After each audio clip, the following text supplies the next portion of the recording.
Good morning everybody and welcome again to our course on mechanical micromachining introduction. Now in the last class we have seen that there are different type of bearing we can use for making a system of a spindles, and we have found that ceramic bearing, or we can consider the hybrid ceramic bearings, are more useful or more advantageous to use in the spindle system because they have lot of advantages compared to the steel ball bearing. And we have also seen that there are different ways to use this ceramic bearing. That means, if it is a hybrid ceramic, that means we are using ball only of a ceramic material, but still the races are made of stainless steel or some other steel materials. And we have also seen that there are bearings available which are completely made of ceramic. That means inner race, outer race, as well as balls, all are made of ceramics. So those have very more amount of advantages because they are more suitable for a very high speed applications and where the heat dissipation is a issue. So let us continue our topic further on this direction.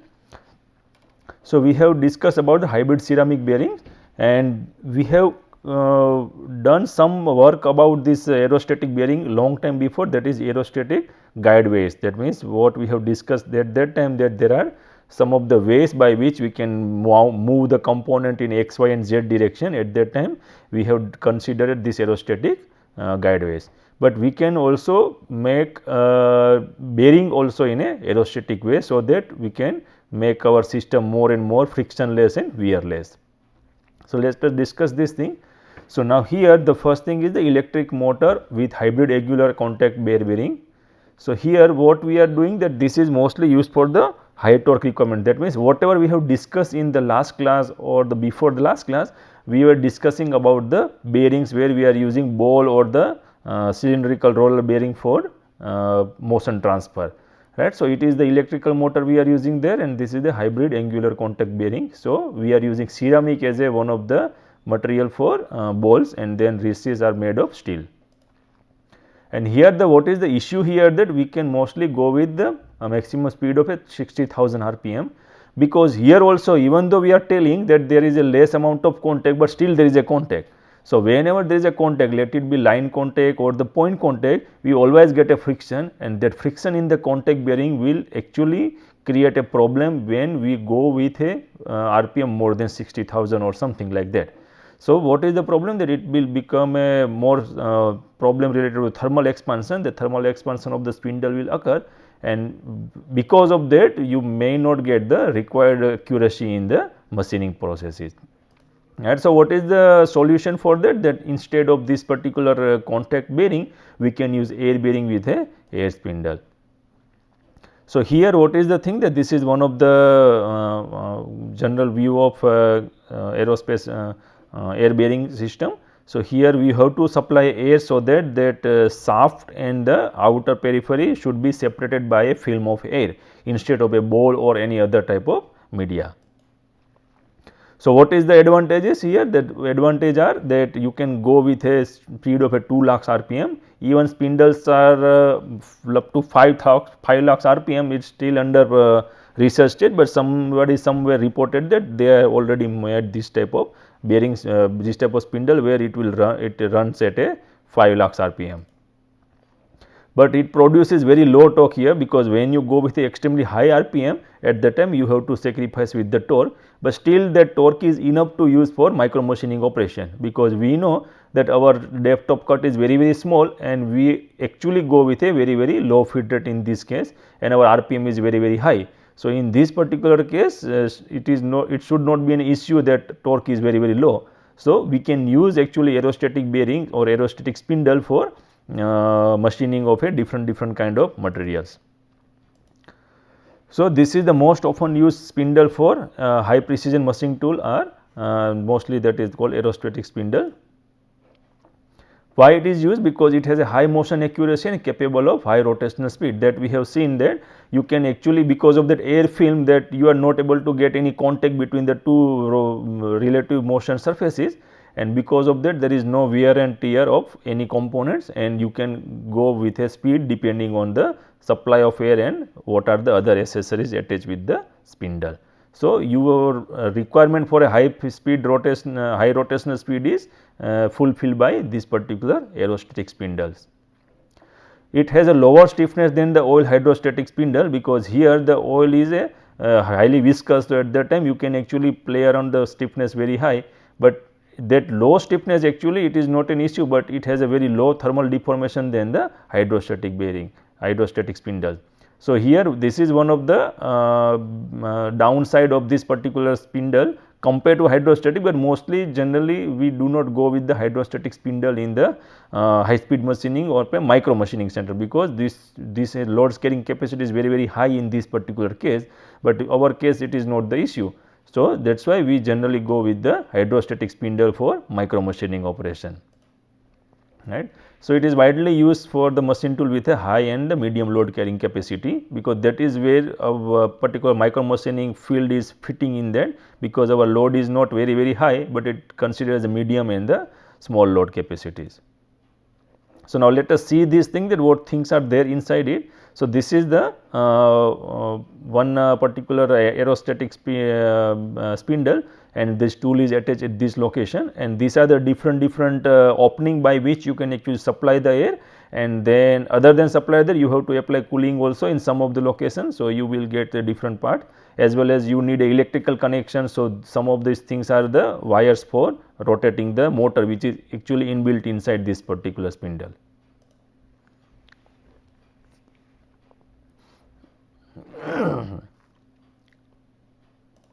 Right. So, this is the circulation channel or circulation passage of a air supply. So, here you can get the air is actually going up to the nose of the cutting tool holder. So, it is also possible to cool this particular thing or create a some type of sensing element here, and this remaining part is given for the air bearing, which is located at this location.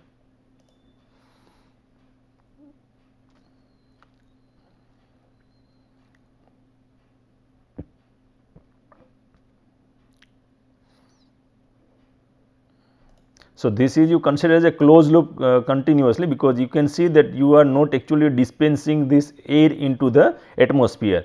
In one direction, one way you can say that this air is going inside the system and this air is going outside of the system, correct.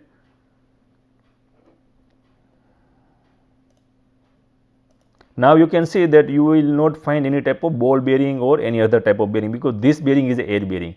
So, instead of ball and other things, that you will get some passages here. So, through which this whatever air is coming into the system, that air will actually pass through this particular sockets or passages, and then it will actually create a uniform pressure around the shaft. Right. So, this is the passage for air. Now, you can see air is going through these particular passages, and whenever there is an opening, through this opening it will actually enter radially towards the shaft.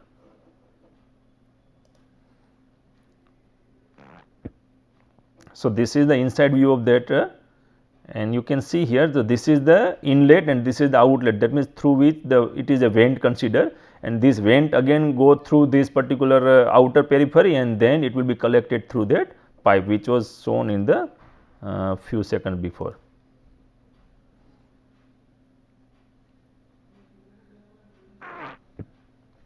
So, this is the side view. Now, we have seen this thing long few lectures before, that it has a very high radial stiffness, because when it is going down, because now suppose your tool is located here at this location, and then you are getting a force from this direction. So, you are actually going moving in this. So, you are getting force here in this direction. So, this is the force. So, when there is a force, now you can see right now the whatever this air coming through this all has the same color, that means blue color is there. So, it has a same pressure on both the side, that is on the top side and this is on the bottom side.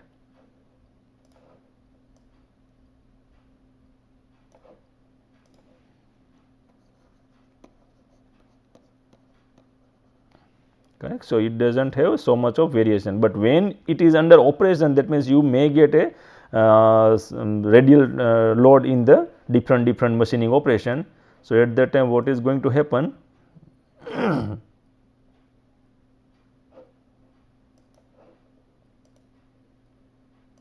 right. So, now load is increasing in this direction.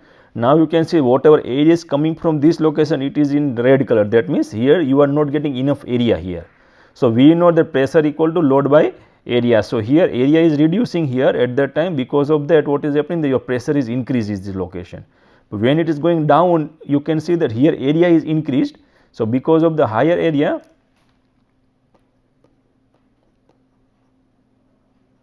pressure equal to load by area, correct. So, now here area is, this location area is high and this location area is less. So, because of that here the pressure, now you have a large area. So, you will not get so much of pressure here, but here it is small area. So, pressure will be increased from this location.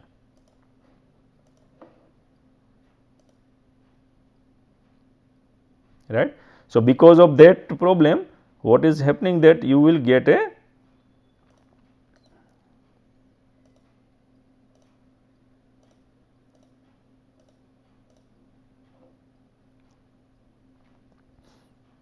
because of that again the shaft will go to the central position, again it will try to stabilize the pressure on both the sides. Right. So, now it is coming back again this location, if it is again increasing, then pressure will again differentiate between these two part, and then again you will get the part. So, this is the top view, that means from the bottom of this cross, means it is a axial cross section here. So, here again if it is from this lower direction, your shaft is moving towards down, then your pressure will be different here. So, on the upper half there is a low pressure and lower half there is high pressure. So, whatever this red color syringe or the nozzles are showing, this will create more amount of pressure here, and here this blue color has the less pressure. So, because of this pressure difference, again your particular shaft will again be in the central position, so that you can avoid this particular pressure difference.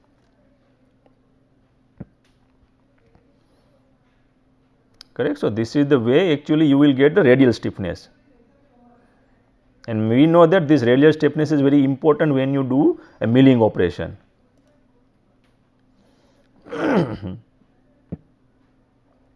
Now, we have seen here that it was the radially actually aligned. So, radial stiffness was very high, and now this is about the axial stiffness, because when you want to drill something, then you are plunging your tool into the workpiece. So, it has a axial movement in this direction. So, let us see that how it will compensate for the axial movement.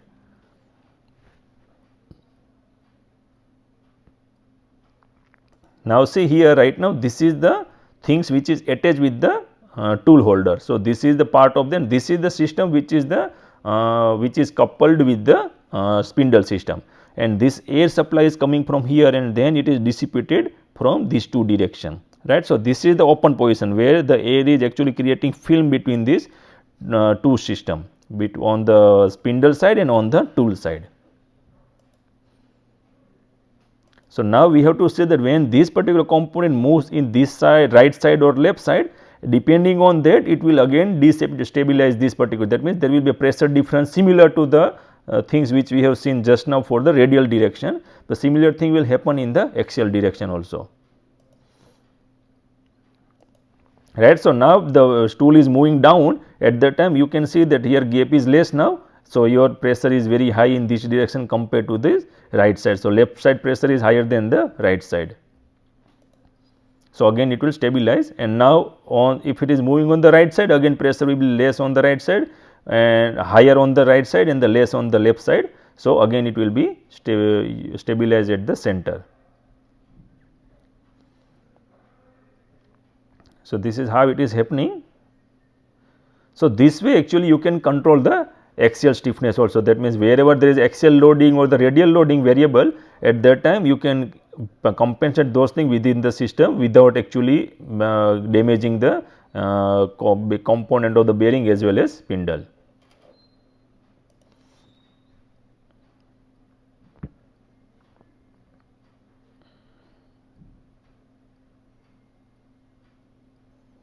Correct. So, this is the way it works in this case. Now, this is the drawbar mechanism, because drawbar mechanism also you can actually see these are the two springs which will actually make sure that there is a uniform pressure when you are holding the tool or when you are releasing the tool. So, when it is pressing this particular drawbar, so this is the drawbar and this is the plunger which is pushing this part. So, when it is pushing at that time it will actually release this particular. So, this particular gripping will be expanded and then you can remove your tool from this location, right. So, this is the expansion and then you put it again and then you can release that plunger again to the original position. So, again it will grip this. So, this particular thing will be gripped with a different tooling system. And this is the motor, because we know that it is integral motor type of spindle, you do not have a external motor and passing through the belt drive. So, here this particular motor will give you a rotational motion.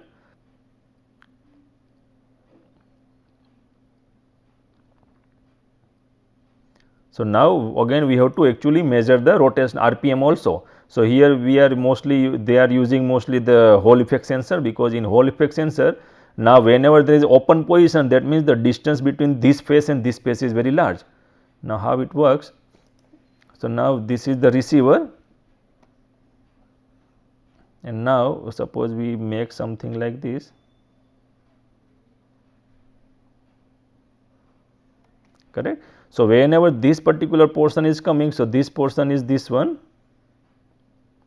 and this portion is this one, correct. So, whenever the gap between these two is less, at that time it will get a signal here. So, it is something like this is a one type of magnetic circuit and this is the iron component. So, whenever it is coming close to it, at that time you will get one signal here, and when this particular location comes, because it is moving in this direction. So, now the distance between this space and this space is more. So, you will not get a signal out of it.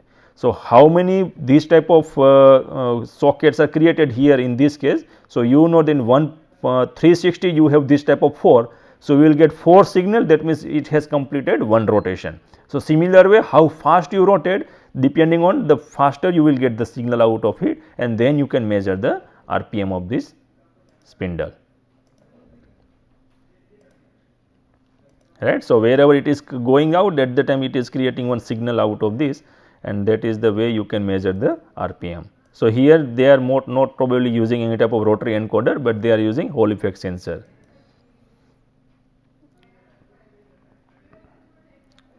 Right. So, this is all about aerostatic spindle.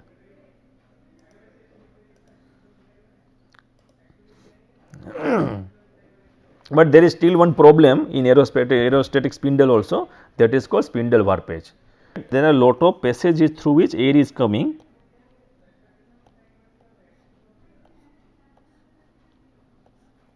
and this was the shaft, correct. So, air was coming from this,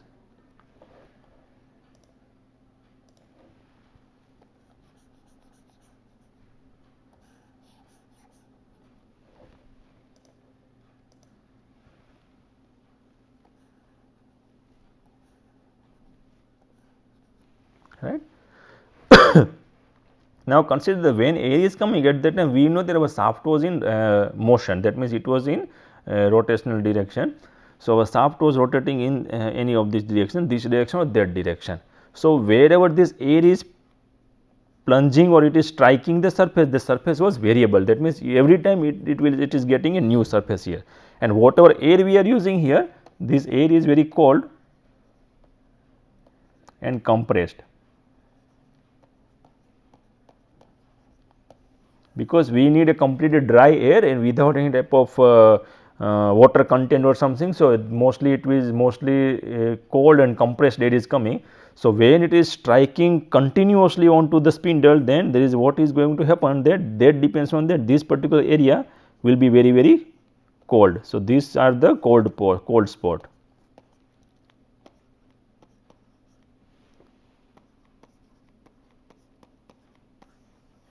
If that is in the case when spindle is not in rotation condition, right. So, it is not rotating, it is in stationary condition.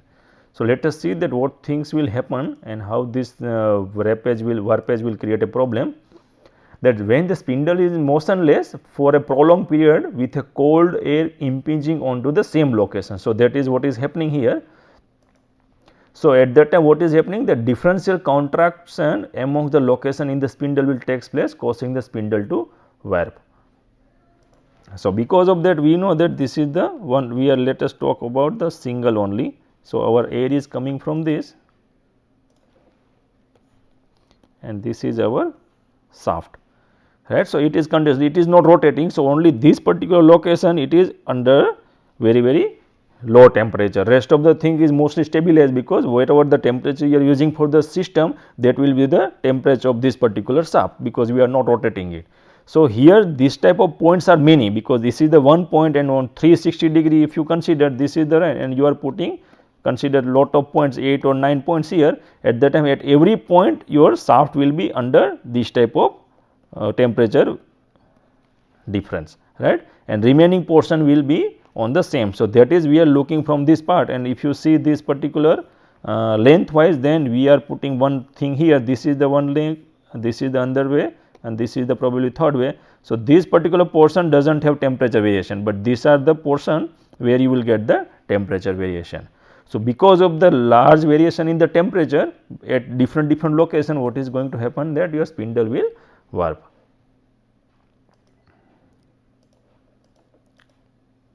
Right. So, what is problem because of that? Out of roundness motion due to the bending of the spindle, because now we know that when you are making a aerostatic spindle, the dimension control is very tight. So, in this case if you continue with this particular type of things, then what is happening, that you are not getting a straight shaft, or that means you are not able to maintain the dimension of the spindle. Some of the location you will get out of roundness motion, and also you will get the localized reduction in the size of the spindle, which will alter the interior clearance and the stiffness. So, because of that, because you are localized cooling it, we are not heating localized, but we are cooling localized, and remaining portion is remaining at the system temperature. So, because of that you are getting temperature variation, and we know that thermal coefficient of expansion is different for different material, and that will play important role here, that per degree centigrade change how much is the expansion or contraction in the system. So, what should be done in this case, that suppose your idle time is very high, that means suppose you do not want to use spindle for a long time, so it is better to shut off the air supply.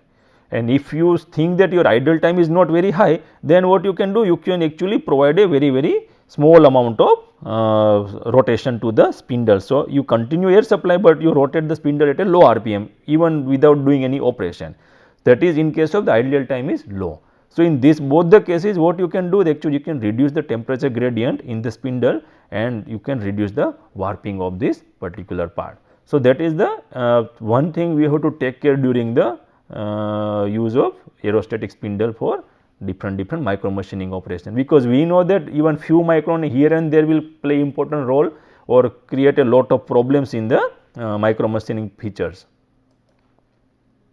right. Now, coming to the tool retention system. Now, what is the tool retention system? That means once you hold this particular part, now we know that we have all the things, that is bearing is also there,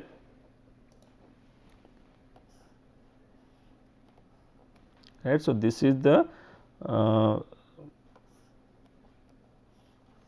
system, and this is the tool holder, and this is our tool, correct.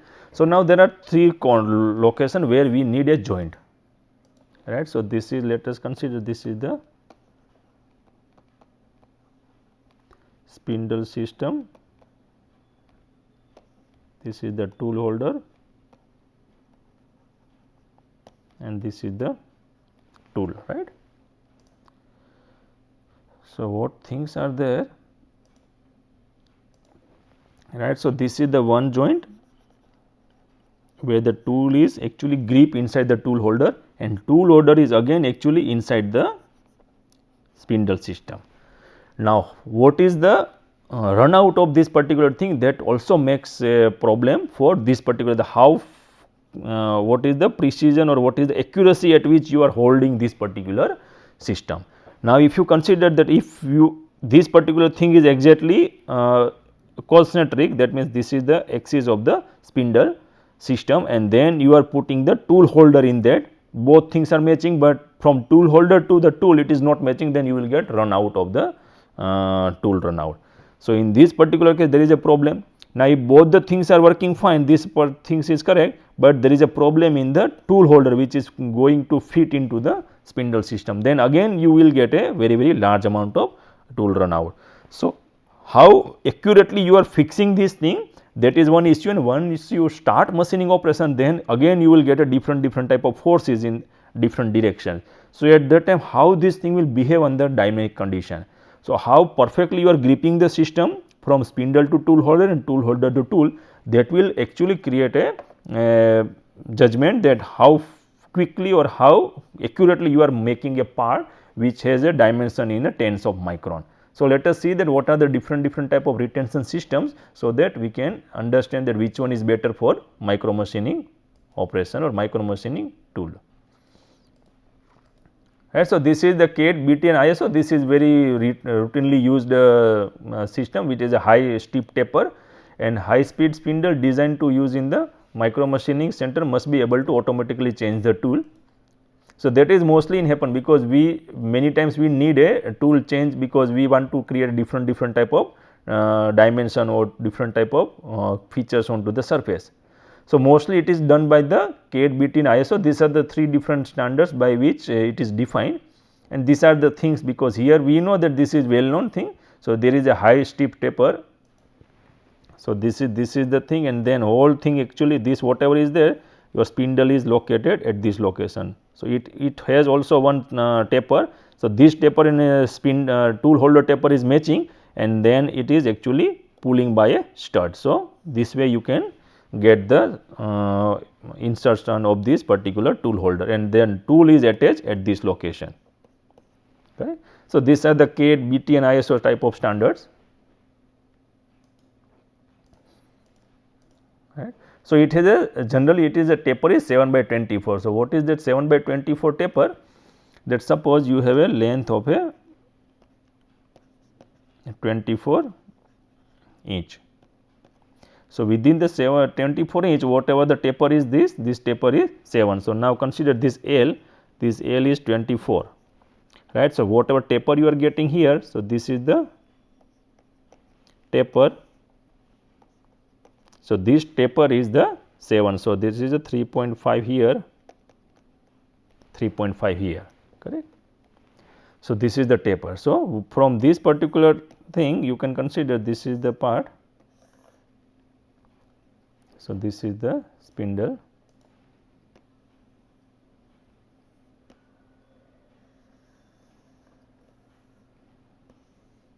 and total the length is the 24 and this is the 7. So, this is the